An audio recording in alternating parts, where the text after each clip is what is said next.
पढ़ना अपना लक्ष्य बनाए, हर बच्चा स्कूल जाए, बिना किसी भेदभाव उन्नति की राह अपनाए। तो आइए शुरू करते हैं समग्र शिक्षा उत्तर प्रदेश और यूनिसेफ लखनऊ की तरफ से प्रस्तुत ये कार्यक्रम जन पहल। शिक्षा प्रगति की ऐसी सीढ़ी, रोशन होती जिससे हर पीढ़ी।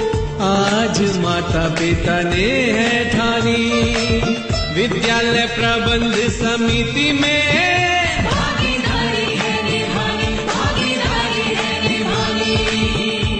जन पहल कार्यक्रम की एक और कड़ी में आपका स्वागत है। मैं हूँ विद्या और मेरे साथ है हमारी प्यारी काकी और हमारा नटखट चंदू। भाई सुनने वालों को काकी की तरफ से आशीर्वाद। अरे चंदू, तू भी तो कुछ बोल, तेरा भी तो नाम लिया है विद्या बेटी ने। नमस्ते दोस्तों, नमस्ते। वो मैं जरा सोच में पड़ गया था। अरे किस सोच में पड़ गए थे तुम चंदू? वो मैं सोच रहा था विद्या बहन कि तुम कितनी बढ़िया शुरुआत करती हो प्रोग्राम की। पहले 2 पंक्तियाँ पढ़ती हो, फिर ये, फिर वो, फिर सुनने वालों का स्वागत। तो मैं सोच रहा था कि कभी मैं भी इसी तरह प्रोग्राम की शुरुआत करूं तो कितना अच्छा हो। क्यों चंदू, एक कार्यक्रम की शुरुआत तुमने भी तो की थी। अरे हाँ, याद आया। तो फिर ऐसा ही एक मौका और दे दो। देख रहे चंदू, जिस तरह हमारे स्कूलों की कक्षा में हर बालक बालिका को मौका दिया जाता है पढ़ाई के या अपने किसी दूसरे गुण को दिखाने का, तो भाई उसी तरह तुम्हें भी एक मौका और दिया जाता है। अरे वाह, उदाहरण तो आपने अच्छा दिया काकी। स्कूल की कक्षा की तरह हमारे कार्यक्रम में भी कोई भेदभाव नहीं किया जाता है। वैसे आज हम इस विषय पर अपनी बात को आगे बढ़ाने वाले हैं। लेकिन विद्या बहन, वो मेरी प्रोग्राम की शुरुआत करने वाली बात वो तो। हाँ, अगले प्रोग्राम की शुरुआत तुम कर लेना चंदू। लेकिन ध्यान रखना चंदू, कहीं प्रोग्राम की शुरुआत में ही प्रोग्राम को खत्म करने का ऐलान न कर बैठना। नहीं काकी, मैं अपने दोस्त नंदू की तरह तो बिल्कुल भी नहीं करूँगा। नंदू की तरह क्या मतलब चंदू? विद्या बहन, बचपन में मेरा एक दोस्त था नंदू। तो एक दिन हम दोनों ने रेडियो खेलने की सोची। तो मैंने नंदू से कही, नंदू तू अनाउंसमेंट कर, मैं रेडियो पर गाना गाऊंगा। मतलब तुम रेडियो पर अपना रंग जमाना चाहते थे? हाँ, मगर नंदू भी यही चाहता था। लेकिन मैंने उसे डांट डपट कर, डरा धमका कर अनाउंसमेंट करने पर मजबूर कर दिया। अच्छा। तो मैं गाने के लिए गला साफ कर रहा था, तो उधर नंदू अनाउंसमेंट करते हुए बोला, भाइयों और बहनों, रात के 11 बजते हैं। अब हमारी तीसरी और अंतिम सभा समाप्त होती है। जय हिंद। वाह चंदू भाई, बहुत बढ़िया। अरे तुम्हें तो नंदू ने अच्छा सबक सिखाया।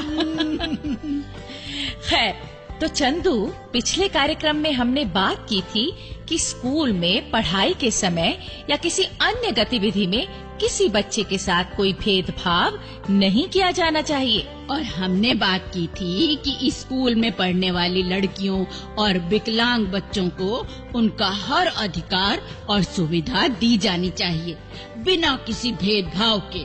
और इस बात का एसएमसी के सदस्यों को खास ध्यान रखना चाहिए। तो चलिए इसी विषय को आगे बढ़ाते हैं और सुनते हैं हमारी आज की नाटिका। सुनाइए।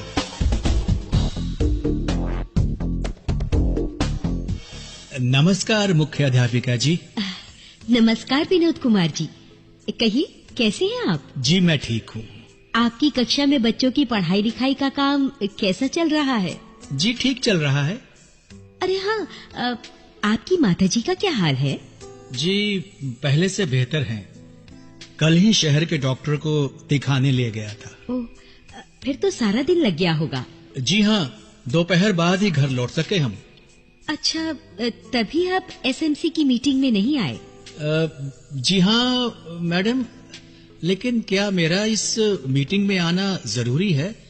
मैं तो एसएमसी का सदस्य भी नहीं हूँ। देखिए विनोद कुमार जी, विद्यालय के अध्यापकों, स्कूल प्रशासन से जुड़े व्यक्तियों, सभी बच्चों के माता पिता और इलाके के बाकी लोगों को भी एसएमसी की मीटिंग में आना चाहिए, भले ही वो मेंबर ना हो। हाँ, क्योंकि इस प्रकार हम सबका स्कूल के प्रति जुड़ाव मजबूत होता है। अब बच्चों की पढ़ाई से बढ़कर तो हमारे लिए कुछ नहीं है ना? जी हाँ, वो तो है। तो फिर क्यों ना हम समय निकालकर एसएमसी की मीटिंग में आए, बच्चों और स्कूल की समस्याओं को समझें और उन्हें सुलझाने में अपनी एसएमसी की मदद करें। ठीक कहती हैं आप मैडम। वैसे कल की मीटिंग से कौन सी मुख्य बातें सामने आई मैडम? भाई, कल सभी सदस्यों का मानना था कि स्कूल में पढ़ने वाले सभी बच्चे सुंदर फूलों की तरह होते हैं। उनका रंग, उनकी खुशबू भले ही अलग हो, पर वो हमारे स्कूल की बगिया की शोभा है। जी। इसलिए हमें इन सब फूलों को संवारना, निखारना चाहिए। किसी के साथ कोई भेद नहीं रखना चाहिए, क्योंकि स्कूल की बगिया के इन फूलों ने कल देश को भी महकाना है। मैडम, क्यों विनोद जी, आपको ये बात पसंद नहीं आई? जी नहीं, पसंद आई, बहुत पसंद आई।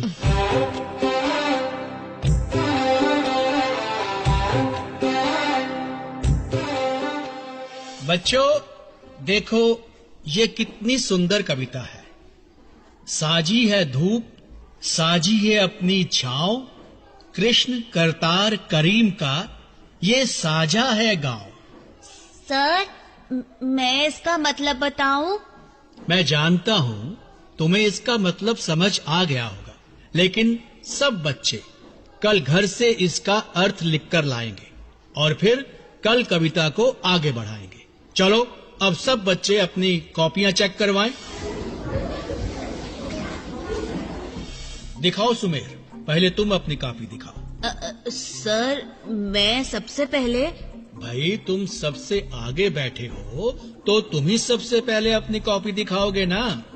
पर सर, आप तो मेरी कॉपी सबसे बाद में देखते हैं, और वो भी मुझसे दूर खड़े होकर, और कभी कभी तो कॉपी चेक करते ही नहीं मेरी।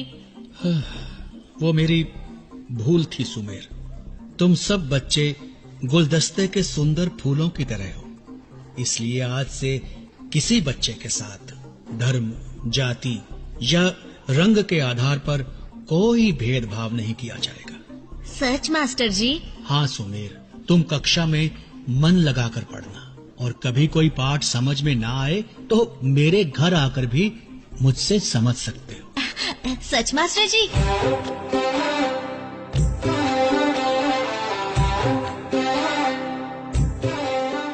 भाई, बहुत बढ़िया नाटिका सुनवाई विद्या बेटी।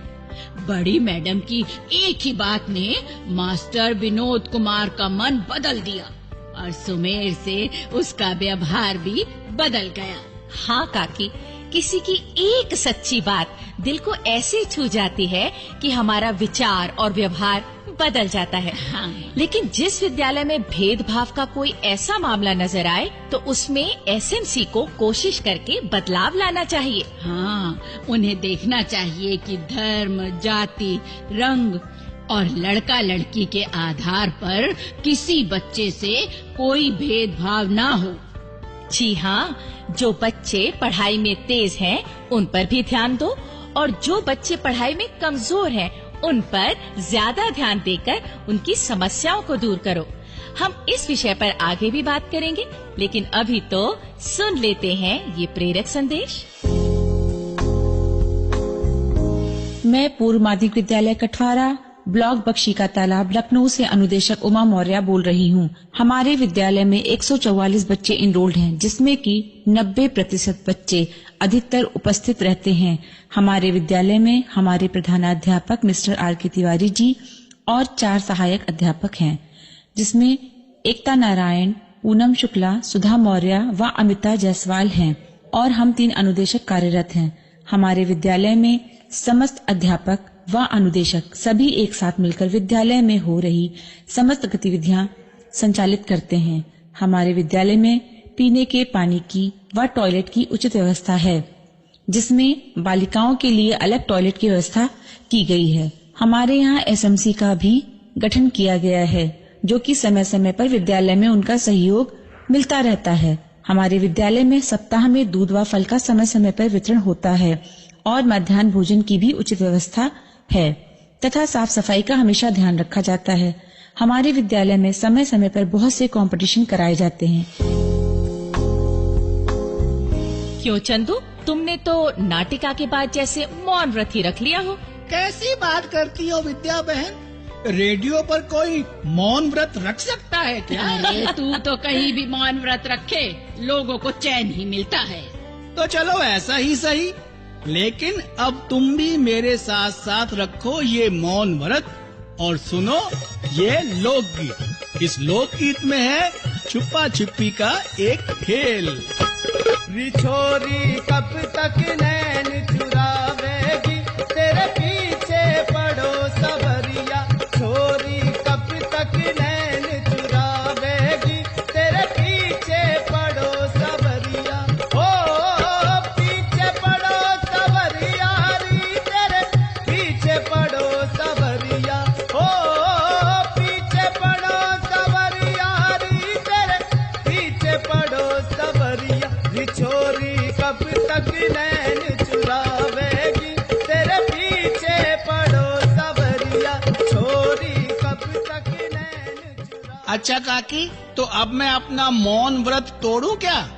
स्कूल से पढ़ लिख कर बच्चे जब घर वालों को सयाना बनाते हैं तो वो वाली बात बताऊं कि नहीं? अरे नहीं नहीं चंदू, काकी तो मजाक कर रही है। तुम सुनाओ वो बात। तुम्हारे कहने पे बता देता हूँ विद्या बहन। हाँ काकी, तुम बेशक ना सुनो। अरे तू सुना तो सही। हाँ, तो उस दिन सुबह बिरजू के बापू ने कहा, जा बेटा मेरे लिए नीम के पेड़ से दातुन तोड़ ला।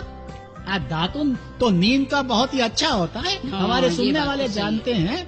तो बिरजू कुछ देर बाद दातुन तोड़ के ले आया। तो बापू ने पूछा, अरे बड़ी जल्दी लौट आया, कौन से नीम की दातन तोड़ कर लाया है तू?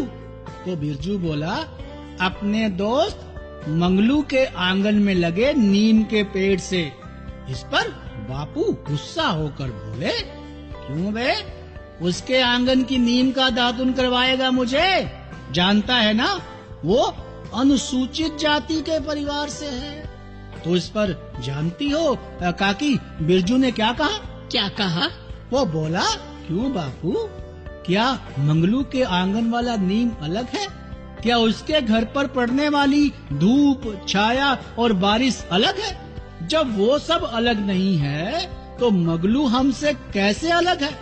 और जानती हो विद्या बहन, अब बिरजू का बाप मंगलू को बिरजू की तरह ही अपना बेटा मानता है। वाह भाई, ये है दोस्ती, ये है भेदभाव मिटाना और ये है बच्चों का आपसी प्यार। भाइयों बहनों, अगर आप अपनी बात हम तक पहुंचाना चाहते हैं या विद्यालय प्रबंध समिति के बारे में कोई जानकारी चाहते हैं या कार्यक्रम के बारे में कोई सुझाव देना चाहते हैं तो इस पते पर लिखें। हमारा पता है समग्र शिक्षा उत्तर प्रदेश, सर्व शिक्षा अभियान ऑफिस, विद्या भवन, प्रथम तल, फर्स्ट फ्लोर, निशांतगंज, लखनऊ 226007। तो अब जन पहल के अगले कार्यक्रम तक विद्या और अपनी काकी और अपने चंदू को आज्ञा दीजिए। जय हिंद। शिक्षा प्रगति की ऐसी सीढ़ी, रोशन होती जिससे हर पीढ़ी। आज माता पिता ने है ठानी, विद्यालय प्रबंध समिति में